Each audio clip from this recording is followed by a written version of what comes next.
Hey my listeners, कैसे हैं आप लोग। आ चुके हैं आप लोगों के लिए पोस्ट मैरिज मिनिस्टर का न्यू एपिसोड। तो चलिए इसे शुरू करते हैं। अब तक की कहानी में आप लोगों ने सुन लिया था कि आशी, जिसके दिमाग में अब पूरी प्लानिंग तैयार हो चुकी थी, वहीं अब बारी थी तो सिर्फ अमन को क्लब बुलाने की। वो गाड़ी में बैठे बैठे ही काफ़ी ज़्यादा इमोशनल हो गई थी और लगातार काव्या को गले लगाकर रोई जा रही थी। वहीं मिली और काव्या उसको समझाने की भी कोशिश करती हैं कि आने वाले टाइम में वो आशी से बिछड़ेंगी नहीं, मगर आशी का दिमाग तो कुछ और ही कह रहा था। आशी जो उन दोनों की बात सुन करके कहती है, तुम लोग को तो सच्चाई भी नहीं बता सकते, बता दिया तो अपने पार्टनर्स को बता दोगे, और मैं नहीं चाहती कि मेरी ज़िंदगी फिर से आर्यन शाहज़ादा के अराउंड घूमे। मुझे इससे अब बाहर निकलना है, इसके आगे बढ़ना है। मेरी ज़िंदगी बस शादी वादी करके ख़त्म नहीं हो सकती। वहीं अब मिली, काव्या और आशी क्लब पहुंच चुके थे। वो क्लब के अंदर आते हैं तो हमेशा की तरह वहां पर शोर शराबा एकदम टॉप पर था। वहीं आशी जो अपने एक कान को दबाते हुए कहती है, अच्छा सुन काव्या। काव्या जो उससे कहती है, हाँ बोल। आशी जो उसके फ़ोन को मांगते हुए कहती है, ज़रा अपना फ़ोन लाना। और ये बोल करके वो थोड़ा साइड एरिया में चली जाती है। वहीं मिली और काव्या जो डांस फ्लोर पर जा करके डांस करने लगती हैं। लेकिन आशी को यही मौका मिला था। वो जल्दी से अमन को काव्या के फ़ोन से ही कॉल करती है और जैसे ही उधर से फ़ोन पे खोता है, अमन जो कहता है, हाँ हेलो। इधर से आशी जो कहती है, अच्छा सुनो, प्लान में ना एक छोटा सा चेंज है। वो जो 2 बजे रात में आने का प्लान था ना, वो थोड़ा जल्दी शिफ्ट कर लो, लाइक अराउंड 8-9 बजे। अमन जैसे ही सुनता है वो कहता है, हाँ वैसे ये सही है, मैं भी सोचा था इतनी रात में कैसे आ पाऊँगा। एक्चुअली यहाँ पर भी तो बोल करके जाना पड़ेगा ना। ठीक है मैं समझ गया। आशी जो कहती है, 1 मिनट, तुम हो कहाँ पर इस वक्त। अमन जो कहता है, मैं तो लखनऊ आया हुआ। जैसे आशी सुनती है वो कहती है, तुम बनारस से लखनऊ कब आए। अमन जो कहता है, मैं आ गया था कल या परसों आ गया था मैं। आशी जो कहती है, और लखनऊ किसके लिए आए हो। अमन जो कहता है, ऑब्वियसली तुम्हारे लिए। आशी जो कहती है, oh my god, thank you by the way. Aman जो कहता है, थैंक तो मुझे तुम्हें कहना चाहिए, तुम इतना वक्त दे रही हो और मुझसे बात कर रही हो। आशी जो कहती है, मुझे बुरा लग रहा है तुम्हारे लिए, बट फिर भी हाँ हम मिल कर के बात करते हैं। अभी ज़्यादा देर तुमसे बात नहीं कर सकती, टाइम पर आ जाना। हाँ और सुनो, मेरे नंबर पर कॉल कर देना मुझे। उधर से अमन जो कहता है, ओके मैम, डन। आशी जो हल्का सा मुस्कुराती है और फिर फ़ोन कट कर देती है और वो भी अब डांस फ्लोर पर आकर के एंजॉय करने लगी थी। आशी जो बहुत ही मज़े से एंजॉय कर रही थी, क्योंकि उसे पता था कि अब उसकी शादी तो नहीं होने वाली, अब तो बस बल्ले बल्ले होगा। उसकी लाइफ में फिर से वही आज़ादी आएगी और वो किसी परिंदे की तरह अपने पर को पूरी तरह से फैलाकर आसमान में उड़ने वाली थी। लेकिन तभी आशी के दिमाग में कुछ आता है और वो एकदम से हैरान होते हुए कहती है, मैंने ये क्यों नहीं सोचा कि आर्यन जी के तो आदमी हमेशा मुझे फॉलो करते हैं। ऑब्वियसली इस वक्त भी वो मेरे आसपास ही कहीं ना कहीं होंगे। अगर इस हालत में वो लोग मुझे जाता हुआ अमन के साथ देखेंगे, तब तो मैं यहाँ से भाग भी नहीं पाऊंगी। अब क्या करूँ।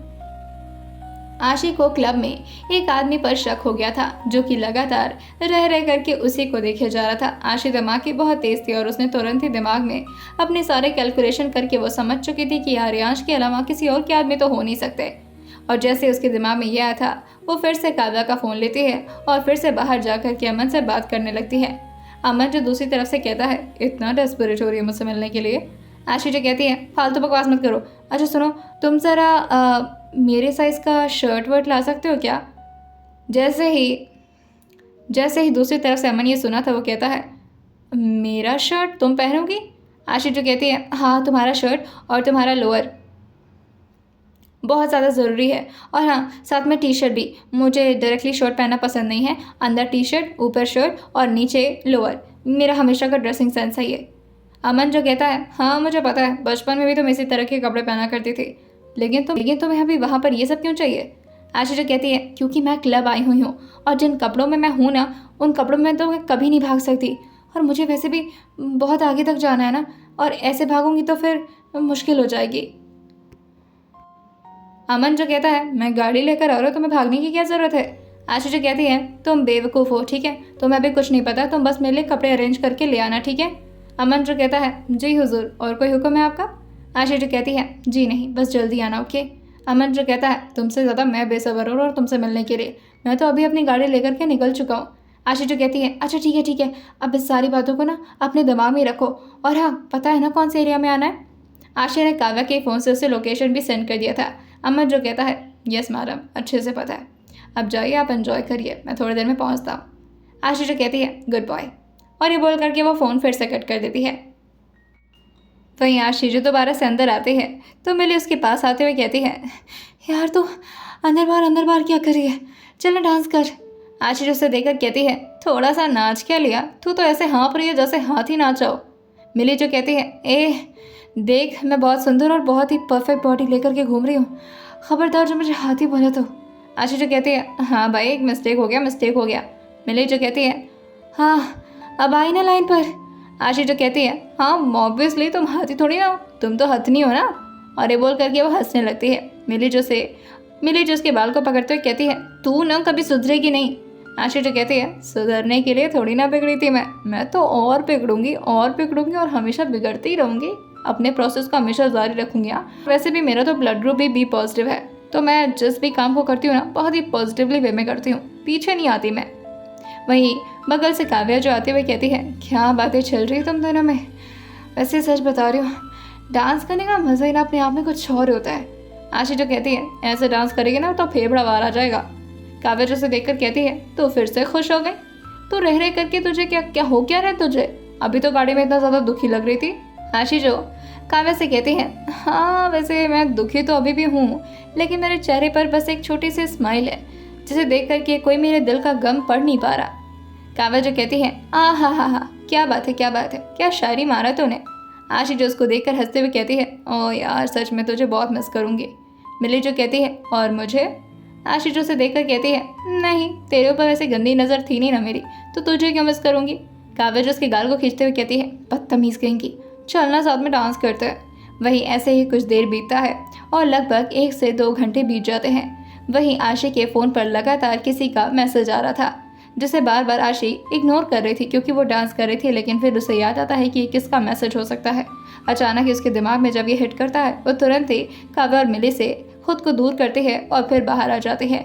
जैसे ही आशी ने देखा था कि ये नोटिफिकेशन, और फिर वो सामने के टेक्स्ट को पढ़ती है, उसमें लिखा हुआ था, जल्दी आओ बाहर, मैं वेट कर रहा हूँ। आशी जो कहती है, फाइनली आ गए तुम, चलो अब जल्दी से मैं अपने बैग को लेती हूँ और निकल लेती हूँ।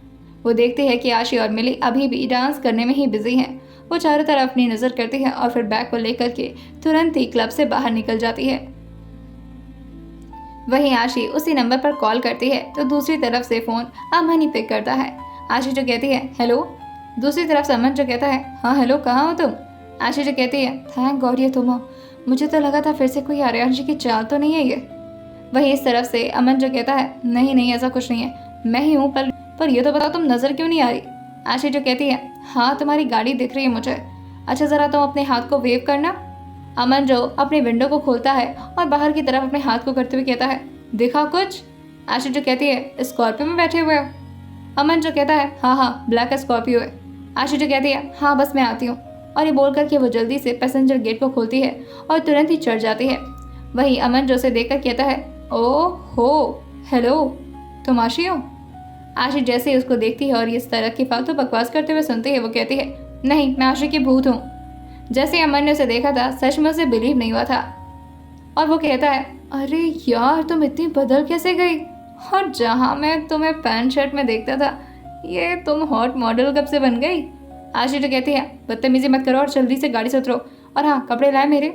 अमन जो कहता है, आपका हुक्म हो और मैं ना मानूं, ऐसा हो सकता है। और ये बोल करके अपने बैग को आशी को देते हुए कहता है, जैसा जैसा आपने कहा था बिल्कुल वैसे वैसे ही कपड़े लेकर आया हूँ। आशी जो कहती है, हाँ ठीक है, अब जल्दी से दफाओ यहाँ से।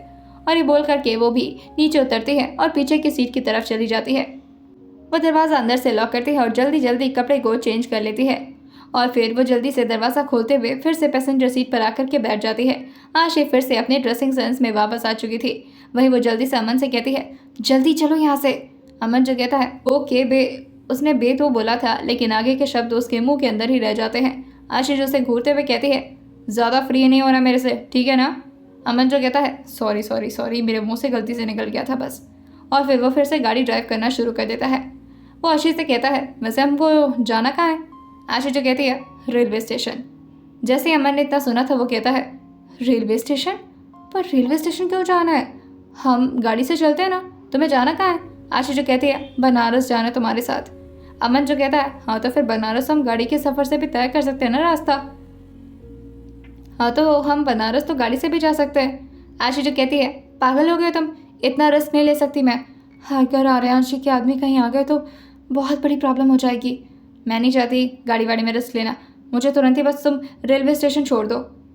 अमन जो कहता है इतनी रात में अकेले स्टेशन पर कैसे जाओगी तुम, और फिर पता नहीं इस टाइम तुम्हें कोई टिकट मिलेगी या नहीं। आशी जो कहती है अरे घुस जाऊंगी यार जनरल में, तुम्हें टेंशन क्यों हो रही है। अमन जो कहता है पागल मत बनो ठीक है, और वैसे भी जनरल में इस टाइम बहुत ही अजीब अजीब से लोग रहते हैं, मैं तुम्हें नहीं भेज सकता। आशी जो कहती है अरे कितने अजीब लोग होंगे, मुझसे ज़्यादा अजीब होंगे। अमन जो कहता है देखो भले ही तुम बहुत ही ज़्यादा टशन वाली लड़की हो मगर फिर भी मैं तुम्हें नहीं भेज सकता, दिस इज़ नॉट सिक्योर। आशी जो कहती है आहा मतलब एक दिन मिले नहीं जनाब और हमारी सिक्योरिटी के बारे में इतनी फिक्र है। अमन जो कहता है बात इसलिए नहीं है कि तुम्हें मैं जानता हूँ या नहीं, बात यह है कि एक मर्द का फ़र्ज़ होता है कि वो अपने साथ वाली लड़की को प्रॉपरली सेफली पहुँचाए और उसे कुछ ना होने जब तक उसकी बॉडी में जान है। आशी जो कहती है फिलॉसफी ना बतियाओ तो मुझसे, चुपचाप से रेलवे स्टेशन की तरफ गाड़ी को बढ़ा दो। अमन जो कहता है नहीं नहीं मैं ये नहीं कर सकता, और फिर वो तुरंत ही गाड़ी को टर्न ले लेता है और उसने डिसाइड कर लिया था कि वो लखनऊ से बनारस तक का सफ़र गाड़ी से ही आशी को तय करवाएगा। आशी जो लगातार उसे मना भी कर रही थी लेकिन अमन उसकी बात नहीं सुनता। वहीं गाड़ी लगातार आगे की तरफ बढ़ती जा रही थी लेकिन तभी अचानक से बीच का रास्ता थोड़े दूर के लिए खाली था और वहां पर मेन रोड की लाइट्स भी नहीं थी, वो थोड़ा गांव एरिया लग रहा था। आशी जो कहती है ऐसे जगह पर क्यों ले जा रहे हो। अमन जो कहता है अब यही रास्ता है तो मैं क्या कर सकता हूँ यार। आशी जो कहती है वैसे बात तो सही है, ये रास्ता कभी सुधरेगा भी या नहीं। वैसे मैं तो कहती हूँ ना हर जगह पर रोड लाइट्स होनी चाहिए और मेन रोड में बनाना चाहिए ऐसी जगह को, है कि नहीं। अमन जो कहता है क्यों तुम्हें डर लग रहा है क्या। आशी जो अमन की तरफ देखते हुए कहती है मैं और डरूंगी, तुम सोच भी कैसे सकते हो। अमन जो कहता है भगवान तुम्हारी हमेशा रक्षा करे, जिस एटीट्यूड और जिस टशन में तुम घूमती हो ना ऐसा लगता है भगवान तुम्हारे बॉडीगार्ड है। आशी जो कहती है भगवान बॉडीगार्ड नहीं, भगवान तो सुपर मैसी हैं, और सच कहूँ तो जिस तरह से वो मेरा ख्याल रखते हैं ना मुझे भला कुछ नहीं हो सकता, और मैं तो बस एक ही दोहे पर अपनी ज़िंदगी गुजार रही हूँ कि जाको राखे साइयाँ मार सके ना कोई, और जाको मारे साइयाँ बचा सके ना कोई, तो फिर टेंशन किस बात का। वो अमन से इसी तरह से बात किए जा रही थी लेकिन तभी अचानक से अमन गाड़ी रोक देता है। आशी जो कहती है क्या हो गया। अमन जो उसकी तरफ देखता है और फिर सामने की तरफ इशारा करता है। आशी जैसे ही अपने चेहरे को अमन के चेहरे से हटा करके सामने की तरफ देखती है उसकी आंखें थोड़ी डर जाती हैं। पहली बार आशी की आंख में हल्का फुल्का डर तैरा था। वो अमन से कहती है तुमने गाड़ी क्यों रोकी। अमन जो कहता है इसके अलावा कोई ऑप्शन नहीं था मेरे पास आशी। आशी जो अमन को देखकर कहती है क्या मतलब। अमन जो कहता है हम चारों तरफ से घिर चुके हैं। आशी जो कहती है अरे पर ये कैसे हो गया, हमें इधर से नहीं जाना चाहिए था अमन, ये तुमने क्या कर दिया। अमन जो कहता है मुझे भी नहीं पता था यार, यहाँ पर इतनी सारी गाड़ियाँ हो सकती हैं, मुझे सच में कोई आइडिया नहीं था, रियली सॉरी। और ये बोल करके वो एकदम से अपना मुंह बना लेता है। आशी जो उसे देखकर कहती है अभी तक तो बहुत ही फिलॉसफी झाड़ रहे थे कि मर्द का फर्ज होता है लड़कियों को सेफली पहुँचाना, ये करना वो करना, अभी तुम रोक क्या रहे हो। आशी की बात सुनकर के अमन उसका हाथ पकड़ते हुए कहता है आशी यार मुझे फाइटिंग नहीं आती है, अब इतने सारे लोगों को कैसे निपटेंगे, एक काम करता हूँ मैं गाड़ी चढ़ा देता हूँ, ठीक है जो होगा देखा जाएगा। आशी जी कहती है नहीं नहीं इसका कोई फायदा नहीं है, आर्यांश जी का ही काम होगा, आर्यांश जी ज़रूर इन्हीं लोगों के बीच में से एक होंगे और वो पक्का मेरे सामने आकर कहेंगे कहाँ भागने की कोशिश हो रही थी मैडम, चलो अब शादी करते हैं। मुझे शादी नहीं करनी। कि तभी अचानक से अमन के विंडो पर लगातार दो आदमी खटखटाए जा रहे थे, एक तरफ आशी और दूसरी तरफ अमन जो कि अब पूरी तरह से घिर चुके थे। अमन जो उस आदमी को इशारे से कहता है क्या है, वही दूसरा आदमी जो कहता है खोलो वरना मार देंगे। अमन को हल्की फुल्की आवाज़ तो अंदर आ रही थी मगर वो पूरी तरह से एक्टिंग करने के मूड में था। वो अपने कान की तरफ इशारा करते हुए कहता है मुझे कुछ सुनाई नहीं दे रहा तुम्हारी बात। वही वो आदमी फिर से कहता है अरे शीशा तो डाउन करो। आशी जो कहती है ये क्या नाटक कर रहा है तू, तुझे क्या लगता है गोविंदा बन करके तू बच जाएगा, नीचे कर। अमन जो कहता है मैं नहीं कर रहा, मुझे डर लग रहा है आशी। आशी जो कहती है अरे कुछ नहीं होगा, आर्यांशी के आदमी मुझे कोई हर्ट वर्ट नहीं करेंगे। अमन जो कहता है अरे तुम्हें हर्ट नहीं करेंगे पर मुझे तो कर सकता है ना, तुम उनकी होने वाली वाइफ हो, मैं नहीं हूँ। आशी जो कहती है, जब मुझे कुछ नहीं होगा तो तुम्हें लगता है कि मैं तुम्हें कुछ होने दूंगी? परेशान मत हो, खोलो। अमन जो बहुत ही कांपते हुए हाथ से धीरे धीरे विंडो को डाउन करता है और कहता है, सॉरी सॉरी सॉरी भैया लोग, देखो मेरी कोई गलती नहीं है, इसी ने मुझे बुलाया था, प्लीज़ हमें जाने दो, हमारे पास कुछ नहीं है, हम बहुत ही गरीब हैं। आशी जो कहती है, अरे तू अपना टेप बंद करेगा तब तो उन लोग की बात सुनाई देगी ना, चुप कर। और फिर आशी जो उन दोनों को देखते हुए कहती है, क्या हो गया? वहीं दूसरी तरफ से वो दोनों लड़के जो कि आशी को बाहर बुलाते हैं। आशी तुरंत ही गाड़ी खोलने लगती है, लेकिन अमन उसे रोकते हुए कहता है, नहीं नहीं आशी, ऐसा मत कर प्लीज़, बाहर मत निकल। आशी जो कहती है, अरे कुछ नहीं होता यार। और ये बोलकर कि वो बाहर निकलते हुए कहती है, क्या है? वो पूरे टेंशन में उन दोनों आदमियों के सामने आ गई थी। वो दोनों आदमी जो देखने में काफ़ी ज़्यादा डेंजरस लग रहे थे। दोनों की बड़ी बड़ी मूछें और बड़ी बड़ी दाढ़ियाँ भी थी। साथ ही उन दोनों ने अपने हाथों में पिस्टल ले रखा था। आशीष उन दोनों को देखकर कहती है, पता भी है कौन हूँ मैं?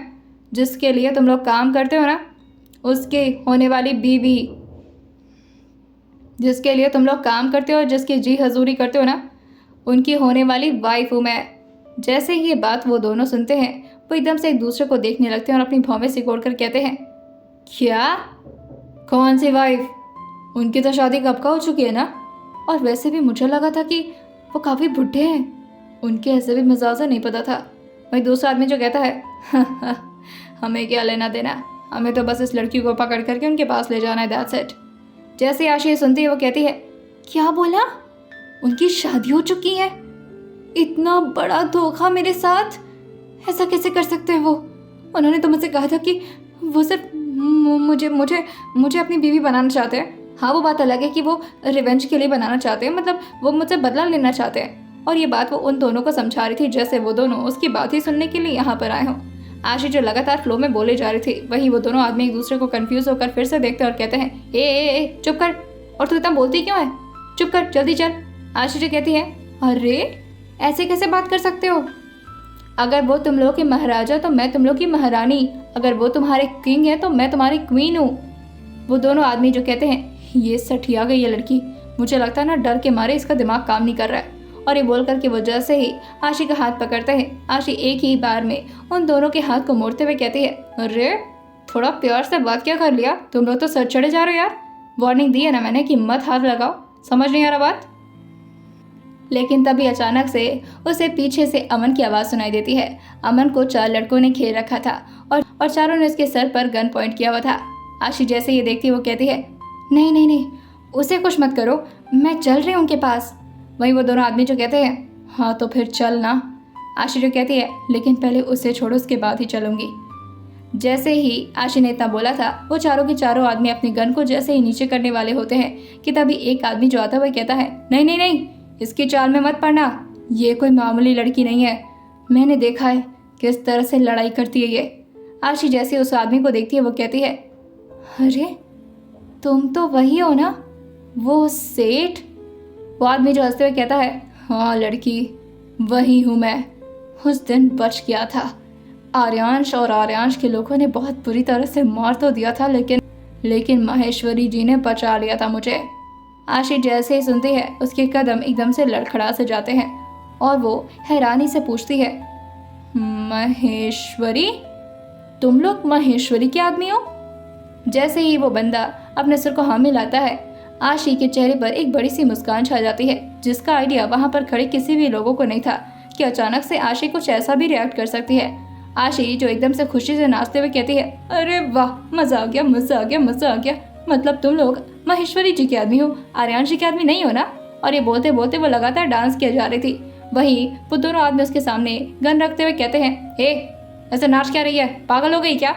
आशी जो कहती है, अरे पागल नहीं हुई हूँ, खुशी से पागल हो गई हूँ। मुझे तो लगा था कि मैं आर्यांश जी के पास जाऊंगी और फिर वो मुझे पकड़ के शादी कर लेंगे, लेकिन अब तो ऐसा होगा ही नहीं। अब तो तुम लोग मुझे पकड़ कर ये ले जाओगे, फिर मुझे किडनैप करोगे और उसके बाद क्या ही कर सकते हो, हाँ मुझे मारने की कोशिश करोगे। लेकिन मुझे मारने के लिए तुम लोग के पास इतनी हिम्मत होनी चाहिए, क्योंकि मैं ना चाहते हुए भी आर्यांश जी के नाम के साथ जुड़ चुकी हूँ और तुम्हारे महेश्वरी में भी इतनी हिम्मत नहीं कि वो आकर के मुझे मार सकेगा, और अगर है तो फिर मैं उससे मिलना चाहती हूँ। एक काम करो, मुझे जल्दी से लेकर के चलो। अमन जो कहता है, आशी क्या बोल रही हो? अरे सच में पागल तो नहीं हो गई हो? तुम इन लोग के साथ कैसे जा सकती हो? देख रही हो कितने बड़े बड़े और कितने खतरनाक गुंडे हैं ये लोग। आशी जो अमन के दिल पर हाथ रखते हुए कहती है, अरे टेंशन किस बात का है? वैसे भी मुझे डर सिर्फ शादी से है और किसी से नहीं। बाकी सब तो मैंने अभी तुम्हें बताया ना कि जाकर आगे भगवान जी, उसको कौन ही मार सकता है। तुम टेंशन मत लो, आराम से चिल करो और निकलो यहाँ से। वही वो आदमी जो कहते हैं नहीं, उस आदमी को भी पकड़ के रख।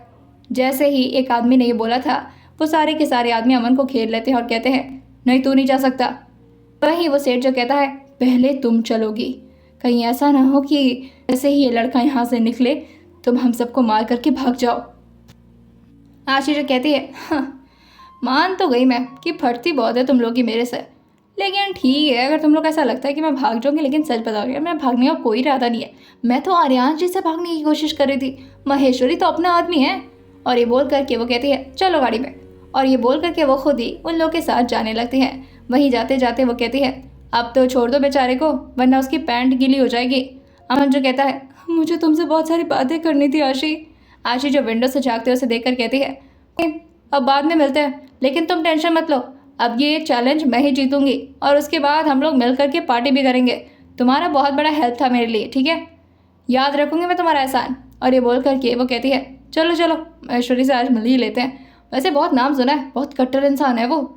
आशिक को इतना फ्रैंक और इतना ओपन होता देख करके वहाँ के सारे आदमी एकदम से हैरान और भौचक्का हो चुके थे, लेकिन सेठ को तो पता ही था कि आशिक कैसी लड़की है। अब क्या होगा आगे? क्या आर्यांश बचा पाएंगे आशी को महेश्वरी से, और क्या सच में महेश्वरी आशी को हर्ट नहीं कर पाएगा? आइए जानते हैं आने वाली कहानी में कौन सा नया ट्विस्ट आने वाला है, और सुनते रहिए फोर्स्ड मैरिज विद मिनिस्टर सिर्फ और सिर्फ स्टोरी विद सौम्या के साथ।